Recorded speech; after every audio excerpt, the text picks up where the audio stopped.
لله والصلاة والسلام على سيدنا محمد وعلى آله وصحبه وكل من والاه واهتدى بهداه.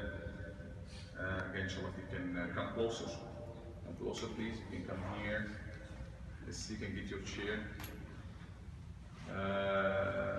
This is, inshallah, going to be some reflection on lessons and memories from Al-Hajj. And talking about lessons and memories from Hajj is not personal in the first place, but rather it's some memories and some lessons and some reflections for the entire Ummah from this fifth pillar of Islam that Allah subhanahu wa ta'ala said it this way.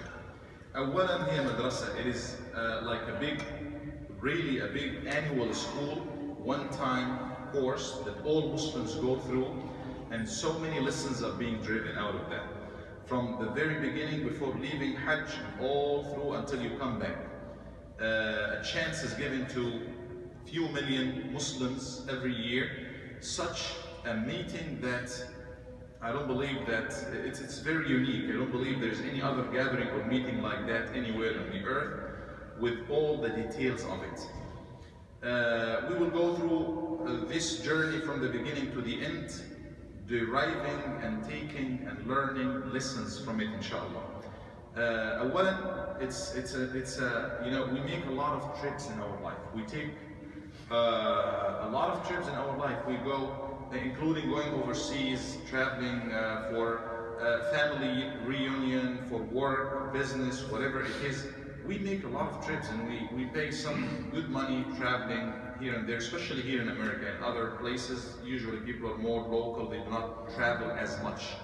But this trip is unlike any other trip. You go, you take the trip purely for Allah subhanahu wa ta'ala.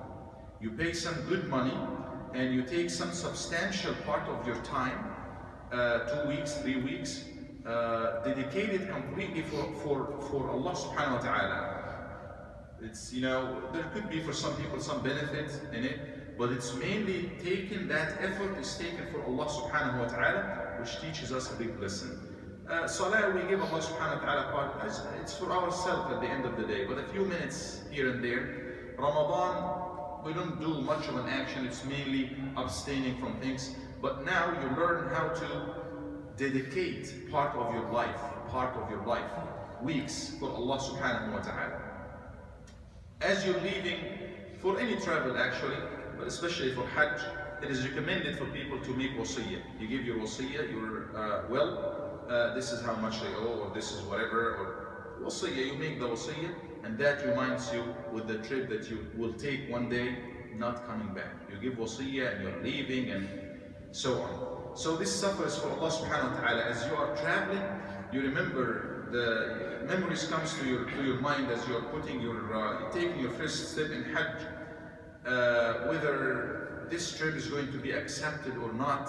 When you make talbiyah, the angels would say, if the money is from halal source, labbayka wa sa'dayka, your Hajj is accepted, your dua is accepted, your nafaqa, everything is accepted. But if the person is putting haram money in there, angels, as we told in the hadith, they will tell him, that's from a haram source, your Hajj is not accepted, prayer is not accepted, ارجع مأزورا غير مأجور. You remember all of that. The first stunning, shocking lessons actually, reminder for Muslims is at the very beginning, when they start getting into Hajj or Umrah and they say Talbiyah. Look at this sentence, لبيك اللهم لبيك, which means talbiyatan ba'da talbiyah, response after response. Here we are, oh Allah, responding to your call, and we respond to your call again, and we announce labbayka la sharika laka labbayk, that there is no partner for you. Inna alhamda wal ni'mata laka wal mulk, all praise and all the kingdom belong to you, oh Allah. So you announce it so clear. The thing here is, subhanallah, you land in Jeddah, most of the time that's what happens, and you see flights and flights from all over the world. You see this flight, they come and call people, the USA flight or the Nigeria flight, everybody coming and everybody's chanting the same thing, saying the same thing. You say you're supposed to say it a lot. We say it a lot, sometimes you get tired after a while, and then a group is passing by, they just coming off of the plane, and they say labbaik Allahumma labbaik, you remember, you say it again. This is an Indonesian brother or sister. I don't even speak their language. they don't speak my language, but we get united from day one. The same sentence that they say, we usually see people all say it in Arabic, even if they are non-Arabs. They say it in Arabic. You feel united. I was sitting and a Jordanian flight next to me, a lot of brothers, sisters, all of us, wherever you're coming from, you say the same thing. You feel Tawheedullah subhanahu wa ta'ala, the unity or monotheism or announcing the oneness of Allah subhanahu wa ta'ala, and you feel unity, which is in Arabic also Tawheed, unity of the Ummah. You announce that we all come for the same purpose, the same reason. We are all here announcing and saying one word. All of that and even more we learn just from getting there and saying the same thing. You just think this airplane landed, it's coming from Britain. There was another group from Britain, another group from somewhere else, and all of them are saying the same thing.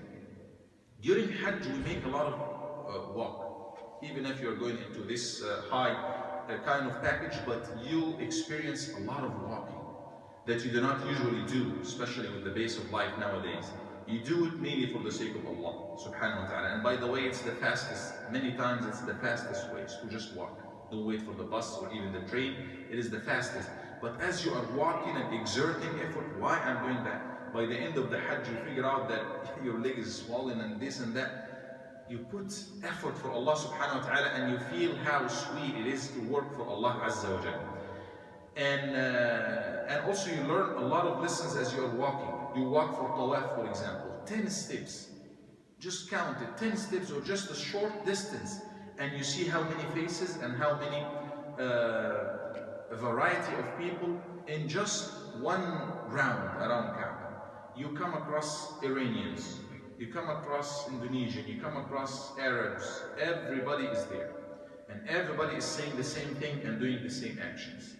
We usually talk about that, but it never feels as it is when you are there. When you are, you know that we have differences. Those, you know for sure, this group is Shia and they have certain different things. But we come to the point that we are united somehow. We unite. We have a lot of differences. You know that those people are completely different from me. Even not religiously, but the language is different. I saw some Chinese Hujjaj and I even was very happy to take a picture with them. He came from China, she came from Australia. All of us together, united, and all of that variety, Allah subhanahu wa ta'ala, how could anybody bring all of these people together? We learn that, and we learn an important lesson that we can easily put our differences aside and our disagreements aside, and we can easily be united. Just as it happens on a massive scale, millions of Muslims. That's a massive scale, and every year they come at the same time and say the same thing, and all of the other things are there, united. Ummah is united. Allah Azza wa Jalla is showing us that we can easily get united with all of our differences. Big differences, Sunnis, Shi'is, whatever, what have you. You see all kinds of Muslims there, but united and doing the same thing. Tawaf, same thing. Sa'i, same thing. Even men and women, subhanAllah, you feel that a lot of differences are just gone. We know how sensitive the relationship, or we have some relationship between men and women. But you come across literally banging into women and women banging into you in tawaf and sa'i, and you didn't even think that men think. You don't think like that. It reminds you of the Day of Judgment. Literally Day of Judgment. In many aspects, this is one of the aspects that men and women, many times in tawaf, you feel a sister is just like you are getting into one another, behind you, in front of you. You don't have any choice. It's packed. Haram is packed, or tawaf is packed, and you don't think anything like irregular. As Sayyidah Aisha, when Nabi Sallallahu Alaihi Wasallam was describing the Day of Judgment, the Hashr, and he said, يحشر الناس يوم القيامة حفاة عراة غرلا. People will be gathered in the Day of Judgment, barefooted, naked, and uncircumcised. When she heard that, she said, Ya Rasulullah, men and women will be naked like that in one place. He said, it's beyond what you imagine. People will be in fully stunned that they will not even think what you're thinking. That is an example in there, because you are very in a high state of spirituality. You don't even think that kind of thing in there. Everybody is just mixed together. Many times even, I don't say that this is the perfect situation, but that's what happens. You find yourself many times praying in the same line next to a sister. It's fact, you cannot have any choice. But again, not even a single case as far as we remember or see and witness ourselves day after day, anybody is bothering a sister or vice versa. So you see, unity is so clear of Muslims. Unity regardless of the differences, the real differences that are there, and the real backgrounds are there, but you see them united. One of the important lessons also is that you live every second, almost every second and every minute and every day of your life in ibadah, in constant ibadah. You rush to catch the salah and you make sure you go early, because if you don't go early sometimes for Fajr or so, maybe an hour or two, you cannot you're not guaranteed to even get into the mosque, the Masjid al-Haram. You have to go early. Finish Asr and then you're thinking about Maghrib and Isha. Many times you have to be there if you want to catch, Maghrib and Isha, and maybe from Asr time. You finish that and you think about Fajr again. And then you move to the Manasik, Mina, and tomorrow is Arafah, this is Muzdalifah. So you live and you make a lot of dhikr to Allah subhanahu wa ta'ala, a lot of dua to Allah subhanahu wa ta'ala. You get used to it. It becomes part of our life. Even though we have also, you get some gifts, you buy, you do shopping and stuff, but the main focus here now is Allah subhanahu wa ta'ala and the ibadah and the dua and how to catch salah in time, this and that. It teaches us that dhikr and dua to Allah subhanahu wa ta'ala, you make a lot of dua, you ask a lot of things, and many people ask you to make dua for them, and you do it, so you learn that dua can be part of your life, easily part of your life.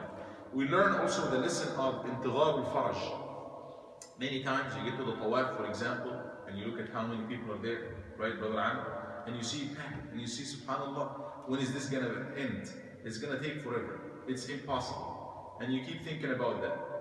Half an hour, maybe an hour, more or less, you finish. And then you get to a street, it's packed. You need to move. You need to get to the next station or something, and it looks really impossible with that number of people there. But then it ends. The entire experience comes to an end. So you know that it gets really tough and hard. And again, no matter how much we can describe it, it's not like when you are there and it's really hot and everybody's breath is getting together. So you feel really you need to get out of that, and you get out of that. So you learn that whatever situation you will be in, it will come to an end. One maybe personal, but many people also tell me the same thing. A lot of people, as you go to Hajj, they ask you to make dua for them. Can you make dua for me, my son? Many people, your friends, everybody has his own circle. They ask you to make dua. But many times it happened to me, and also, as I said, many people that I talk to, that subhanAllah, for some reason, you are in front of the Kaaba, for example, you make dua for yourself, and now you're thinking to make dua for those who ask you to make dua. And obviously you have people who are closer to you, your family members, close friends. You have a list of people, maybe 1, 2, and then you have people number 5. But many times you find number 16, 17 is just popping to your mind. You don't know why. At this time you remember XYZ of people who might not be as close to you as other people, but you just remember them right now. Allah Azza wa Jalla has certain plans for certain people somehow. That's one of the things that happen also there. You remember, as I was talking about Al-Hashr and the gathering and the final day, the day of judgment, you remember it as you see that massive number of people, floods of people, especially when you are moving in Al-Manasik from Mina to Muzdalifah to Arafat, and you get up in sometimes in a hill or something, mountain or a high place or bridge or something, and you see all around you up until to the extent of your eyesight hits. You just see people everywhere. You see people even in the mountains in Mina. Sometimes you see people in the mountains.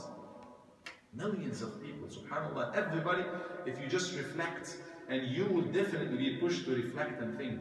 Everybody of those people, just like myself, I have my home, I have my family, I have my designated life, my job, this, and everybody of those has the same thing. Maybe some of them is ministers, some of them is definitely business people, poor people, rich. Everybody just has his own life. They left it behind. This island in Indonesia or China or whatever, and they come all the way. And you see that they come in very humble. You see them crying. You see them dressing the most humble clothes that you can think of, just 2 pieces to cover themselves for men. And you just reflect. Day of judgment is going to be like that, but it's going to be on a much higher scale. From the people from the time of Adam alayhi salam up until the end of the time, يجمعهم الله جميعا. Allah will gather them all in one place. In one place, all of them. That is one of the important lessons that we learn as well.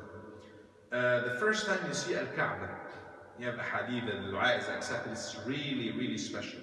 This is our center, and that's what everybody came for. We make tawaf around it. It becomes a center for us. And this is the place that I face 5 times every day, and every single Muslim, regardless where you are, you face it. And now you come to it. It becomes like a collecting point for us. Everybody comes to it. And it's the house of Allah. And it's the house that Ibrahim alayhi salam built it. And angels before that, and all prophets made Hajj to and visited. All of these memories and history come together. It is just a little building, but it carries so much significance for us Muslims that brings us together. It becomes a center for us. And again, you come to the lesson of unity all over. We can be so much easily united, even with all of our differences. With all of our differences, we come to the same place and do the same things every year. You look at the manasik and how beautiful they are, how Allah subhanahu wa ta'ala take us, we leave everything behind and we go into a very simple, humble tent to live, stay days in there, in a tent. And you do it in a valley that's rocks all around. You go to Arafat, for example, the day of Arafat. Why are you coming here? What is it that we are coming for in here? We're coming for Allah subhanahu wa ta'ala. Coming because all prophets came here. You're coming here to get to know yourself and to get to know who you are. You're coming here, Allah subhanahu wa ta'ala is proud of all of these people. And in the hadith, He asked the people, He asked the angels, مَا أَرَادَ هَؤُلَاء? What do these people want? He's asking the angels. Allah knows the answer for everything. He has the knowledge of everything. Why does He ask the angels? What do these people want? And they said they want you. Asking forgiveness, asking mercy, they asking Jannah. He asked them, what is it that they are asking protection against? And they say they are asking protection from the hellfire. He will tell them at the end, be my witnesses, I forgive them all, I give them what they are asking, heaven, and I protect them from what they are asking protection against. Allah Azza wa Jalla is asking the angel, if you remember, we read at the beginning of Surah Al-Baqarah, when Allah Azza wa Jalla intended to create Adam, He asked the angels, or He told them, إِنِّي جَاعِلٌ فِي الْأَرْضِ خَلِيفَةً. I am sitting Khalifa on earth, which is a creature that will succeed each other in generation, will come in succession. Can be translated as vicegerent as well. So they said,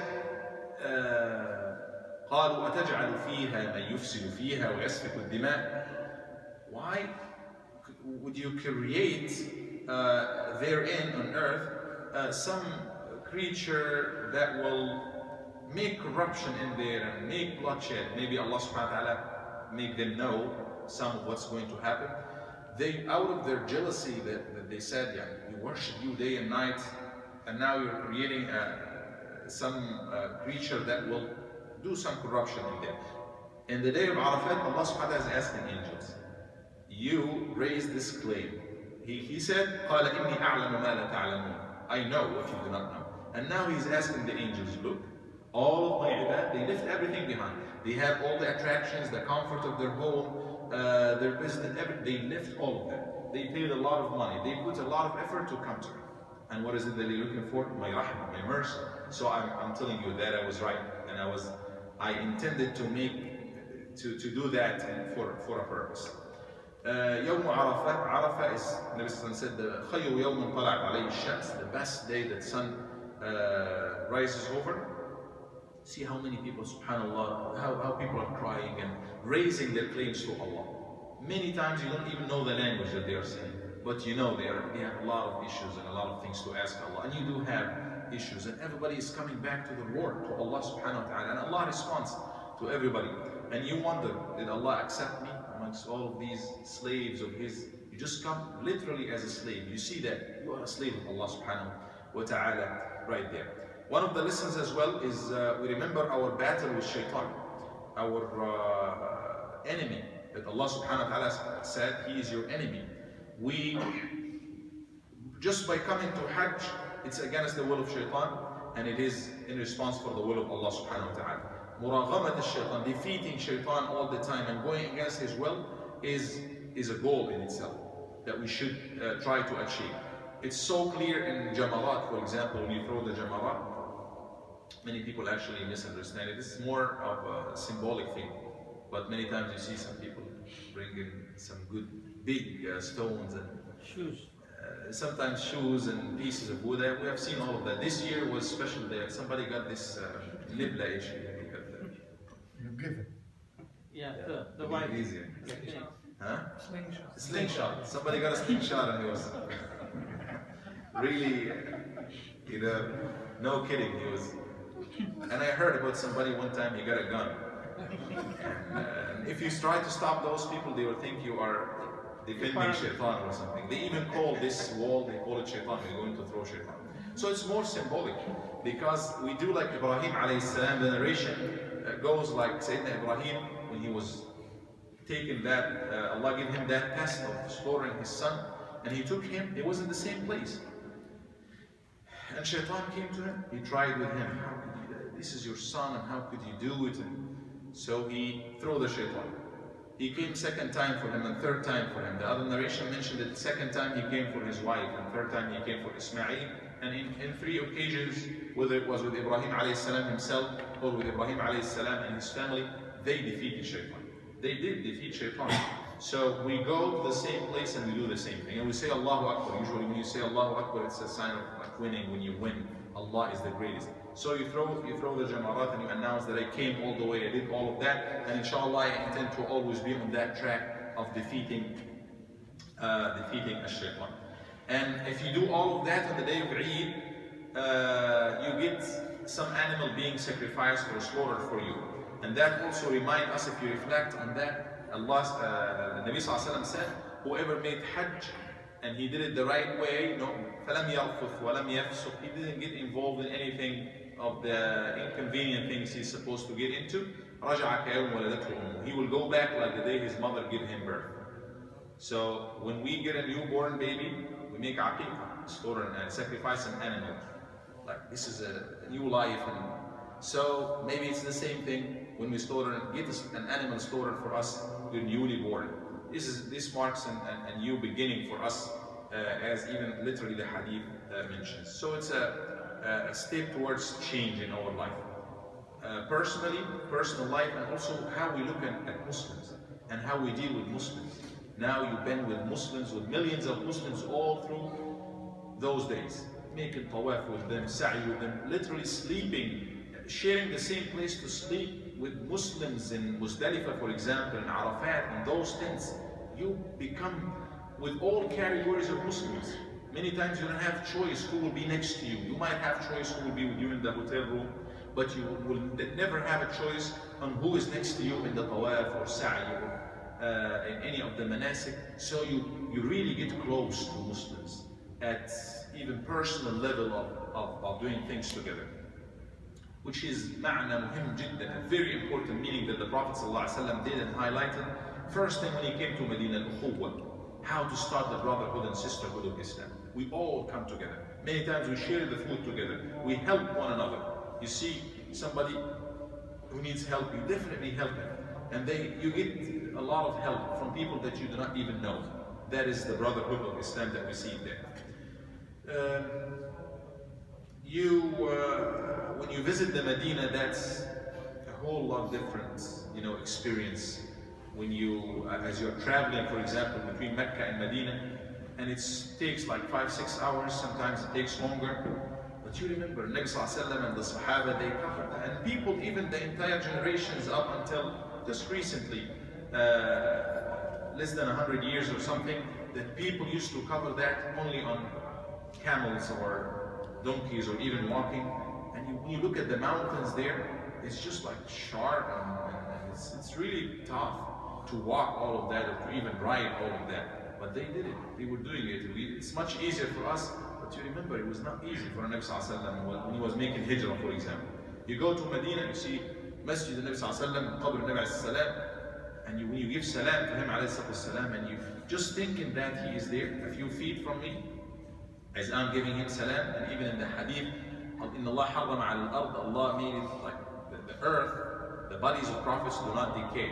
So you know he is there alayhi salam. And you know that he used to live here. This is Hujrat Sayyidah Aisha. He was here. And he was praying right here. And this is his masjid. And each Sariyah, each hole of the masjid has history. It's even written in there, Sariyah Jibreel, Sariyah such and such.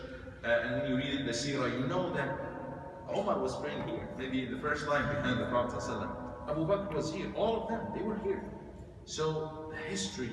And when you visit the sites in Medina and also in Mecca, unfortunately many of those sites, for a reason or another, they've been demolished or changed. But when you see the Prophet was born here, I know where he was born. When you pass by the qabr of Sayyidah Khadija, his wife, how much he had with her, and you see she is buried here. You know that this was the route that he took, and Nabi Sallallahu Alaihi Wasallam, going to Mina or back from Mina. Some narrations are there, but especially in Medina, you will see it. You will know that he used to live here. That was his house, or that was his, the place of Uhud, where the battle happened. It just takes you back to the places where those incidents happen. It connects the history with the present. It takes you back to really be connected with Al-Medina, with where all of these incidents at the beginning of Islam and the Hijrah of the Nabi Sallallahu Alaihi Wasallam and all of that has happened. Finally, you go home and you back to the normal life. All of these people, millions of Muslims, they go back to where they are. But again, those who go sometime and those who are planning to go, we should learn the lessons. We should get that lesson. Allah Azza wa Jalla easily is getting us together, is uniting us.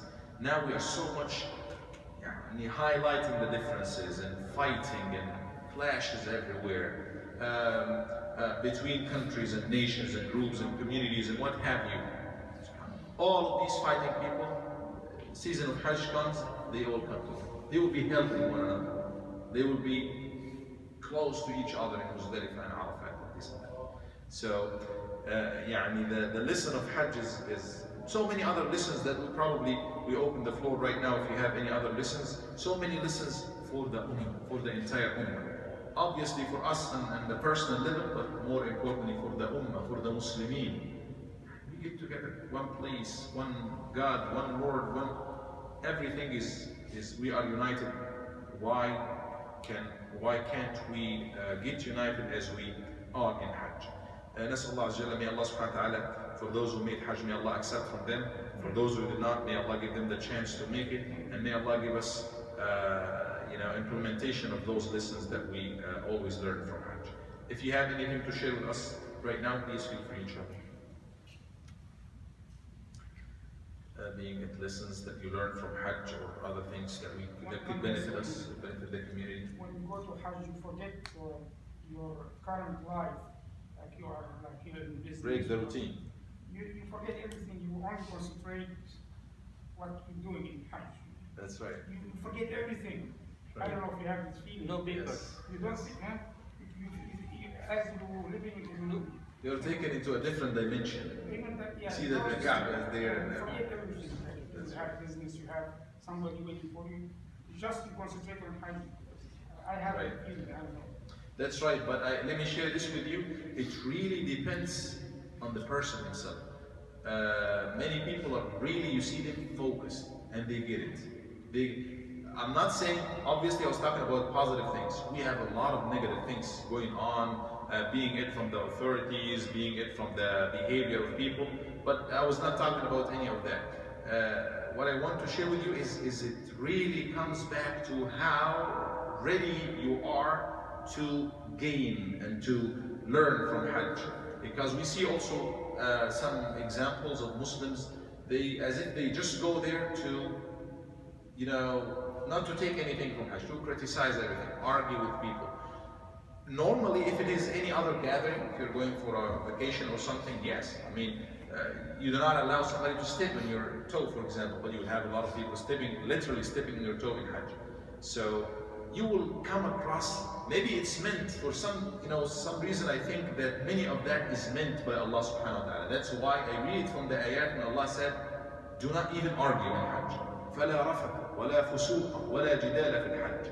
So it means that you will be pushed to your limits. So just focus in your Hajj. You see, subhanAllah, some people are focused and they learn everything possible from Hajj. There is one thing is important in Hajj. As a Muslim, we should, when we go to Hajj, feel the pain of other Muslim who suffer different parts of the world. That's right. In the war or refuge, or that's the purpose of Hajj, to feel the pain of your ummah as total.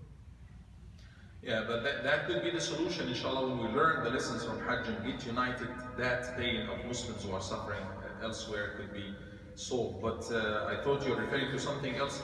You see people who do not enjoy what you enjoy, who do not have what you see them. Like a good hotel or a good stay or something, and you see people who do not have a place to go. They just sleep in the haram. The only thing they have is a bag to carry on their back or something. And you see that, you see examples of people, you see old people, for example, that lesson always, that image always stuck me. Or I get stuck with that. When I feel tired sometimes and I sit down, but all of a sudden I see somebody who is old. I remember that many times. Somebody's old and he's walking. You see that, you stand up right away. You see Muslims who are less fortunate than you are, and that pushes you to be thankful of what you get. So basically, it pushes you to feel what others are feeling, to feel for other Muslims that we share the same thing. Maybe I got more, he got less. Maybe he got more in other areas. So we feel or we achieve that unity in there and that ukhuwah. Also, you feel like you are equal. You know, like somebody is rich, somebody is poor, all the people are Degrees and titles. They're wearing the same thing. You don't know next to you is a rich man or poor man or weak. Everybody's Unless equal. he's a Saudi Amir, you will definitely know that. How many soldiers are around No, him? I'm not talking about that. But you figure, Right, that's right. You feel equal. Everybody's equal. There's no, I'm better than you better than me. No, everybody's equal. Yeah, once you get there, you leave everything behind. You take off your clothes and you take off all the degrees and titles and everything with it. Sheikh, there's one issue which I think it's a wrong and a right. Some people say I did the Hajj 12 times, some people say 20 times. I personally think that is wrong. Because you could be helping a lot of people making their Hajj or doing something better and not crowd the place as much either. If you do it once or twice, I think that would be... That's always a view in there. And personally, I don't see a clash in there. Yes, you could be right, but you could help. Allah subhanahu wa ta'ala will bless you with a lot of money. Make Hajj, make Umrah we need it on a personal level. I've been going for quite a few years now, but I feel like I really need that. I get to the point that I need that kind of a spiritual bed in there, that's in there. But that doesn't mean you don't help others. If that's at the expense of not sending money to other people who are in need for that money, maybe could be the case. But why not? You can make Hajj or Umrah at a lower cost and probably the same or close to the benefits you get in Hajj, and help others as well. But it's not like we usually think like it's either or. You either do that or do that. But if somebody feels that way as well, hopefully Allah subhanahu wa ta'ala will give him a similar reward to the Hajj or the Umrah if he sends that money to somebody who is in need for that. But if somebody is fulfilling his obligation, giving zakah, giving sadaqah and everything, so but he is being, dunya is attracts us a lot, and he feels that he needs that. He needs to go back. He needs to pray in Kaaba. I mean, there is nothing similar to that. You also go there and pray. The prayers in Kaaba is 100,000 times. And again, one other thing in that, it's really, I'm thinking, it shows the power of Muslims. When everybody knows Hajj, they know what Hajj is. Even when you say it in Arabic, because it's being reported everywhere. Millions of Muslims go at the same time. and everything. So it's a يعني أحد مشاعر الإسلام. But yes, I agree with you, especially those who are local in there, because majority or big number of people who make Hajj are from within the Saudi itself, and they do it probably every year. So you know, it's really interesting what Brother Zach mentioned, because that thought has been on my mind, and it occurred to me after reading the ayah, أَجَعَلْتُمْ سِقَايَةَ الْحَاجِّ وَعِمَارَةَ الْمَسْجِدِ الْحَرَامِ كَمَنْ آمَنَ بِاللَّهِ وَالْيَوْمِ الْآخِرِ. There are people in this world just for, like for example, Muslims of Burma. They're being persecuted just for the kalima of la ilaha illallah. The fact that they're Muslim automatically puts them in a certain class, and people feel entitled to be able to persecute them. I don't know, but it seems, and this is just a thought. I've read some filthy opinions of what Brother Zach is saying, but $1 or $10 or $20 is going to save the life of somebody, or being able to put a roof over their head. To me, it seems more valuable, because at the end of the day, the masjid or the Bayt al-Haram, these are structures, but the people who uphold these values and these things, they're more valuable. Even Sayyidina Umar radiallahu anhu, when you would look at Al-Hajj al-Aswad, he would say, I wouldn't be kissing you had I not seen Rasulullah sallallahu alaihi wasallam doing the same thing. It's becoming almost insane, the prices that people have to pay to be able to go to the Hajj package of 8, 9, 10,000 for just one person. I mean, that is an interesting comment, and I completely understand it, but this is how I perceive it. It's not because people make Hajj that they do not help Syria, Burma, or what have you. In what way is, I mean, people making Hajj and people fulfilling all their obligations, and even spending for their leisure and everything, Muslims for who they are right now, yet they can help they can solve all the problems of Muslims if the mindset is done right. So I'm saying it's not because more Hujjaj will make Hajj that the problem of Syria will not be solved, or the problem of such and such will be solved. It's mainly a problem inherent with Muslims, because they can make Hajj and they can spend extra for themselves and their families, but only if all Muslims collectively feel that there is a problem in Burma that needs to be solved. Unless they do that, unless they feel for it, before that it's not gonna be solved. Sheikh, it's more than just that. I mean, if there are 1,000 people from the United States go because they have money, the people from Burma or somewhere else, they cannot afford.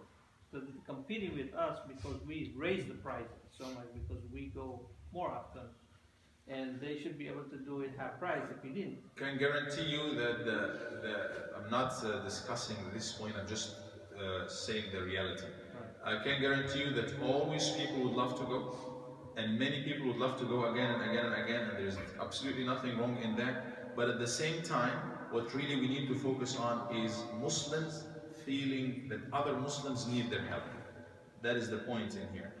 I remember even one of the scholars, Sheikh Qaradawi, I think, if I'm not wrong, he said if all the Hujjaj, he was discussing or saying something around the point that you are making, if all of them, maybe that's some political, if all of them just march after they finish their Hajj, 5-6 millions, just walk up north towards Palestine, just walking, marching, no army, I mean no weapons, nothing, that will have an impact on the situation in there. When they see 5-6 million people are coming close to them. So I mean, it's not like that we have to shut down the Hajj, or we have to. It's going to be a personal choice at the end of the day. And if somebody feels this is a priority for me in here, and I can easily put my money, instead of going and making Hajj 10 times, I put my money, send my money somewhere, that's absolutely a good thing. But if somebody doesn't feel this way, he feels, no, I paid my zakat, and I sent some money in there, and I will continue to send, but I need to make Hajj, and I love to make Hajj every year. You cannot say that you're doing something wrong if you do that. That's my point in here. But Sheikh, we can do Hajj and Umrah every day. In the morning, in person. Free. May I ask a question, not related to Hajj question? Can we take the Tursam and then just to give a chance? Tfadal Tursam. I think my understanding for the ayah وَلِلَّهِ عَلَى النَّاسِ حَجُّ الْبَيْتِ مَنِ اسْتَطَاعَ إِلَيْهِ سَبِيلًا, it doesn't meet numbers. I think it is related to istita'a, your afford money and health and the time. I think you are guaranteed or allowed to do it, as the Sheikh said, every year if you can. My understanding, I think, is a fard is every year from understanding this ayah. لا, just once in the lifetime. Your understanding is too much, ya Sheikh. I think one of the main purpose of Hajj is also, rather maybe the main purpose of Hajj is also to reiterate what Allah subhanahu wa ta'ala said, Alastu bi rabbikum, and the entire human beings who were to be created from Adam, Sayyidina Adam, they said Qalu Bala. I think we go to Hajj also to reiterate this very thing, that you are our Lord and here we are. Labbaik Allahumma. That's right. So let's focus more on lessons. If you have lessons, because points like that, you would not say that's right and that's wrong. Whoever sees priority in sending money somewhere, he is absolutely right and he can do that. Whoever believes that he can go to Hajj every year and use his money, I mean, you cannot say you're wrong. You keep thinking he is wrong, but he wants to do that. You cannot say it's wrong for you to do that. Say that 100,000 the reward for the prayer, right? It is anywhere in the Mecca, right? That doesn't have to be. Yeah, scholars discuss this, whether it's only in the haram, within the building, I mean within the masjid, or within the haram boundaries itself, it goes to a few kilometers. We tend to make tawsi'a, inshallah. Hopefully it's within the boundaries of the big boundaries of the haram, inshallah. Any other lesson, beautiful lesson that we get from Hajj? Is the haram boundary only for Mecca or Medina too? Haram in Mecca 100,000. In Medina, there's also haram and boundaries, big boundaries for haram, but the salah in Medina is better than 1,000 prayers. But for the Salah Medina, is that only in the masjid also or to the boundaries? Same thing, the same thing. So, one view that say it's only in the masjid, and another view that say no, it's in the entire area. Say one more thing. Go ahead. You mentioned in the Surah Al-Baqarah, إذ قال ربك للملائكة إني جاعل في الأرض خليفة قال تجعل فيها من يفسد في الأرض ويسفك الدماء. How did the Malaika know that the human being is not created yet, that he's going to do mischief and slaughter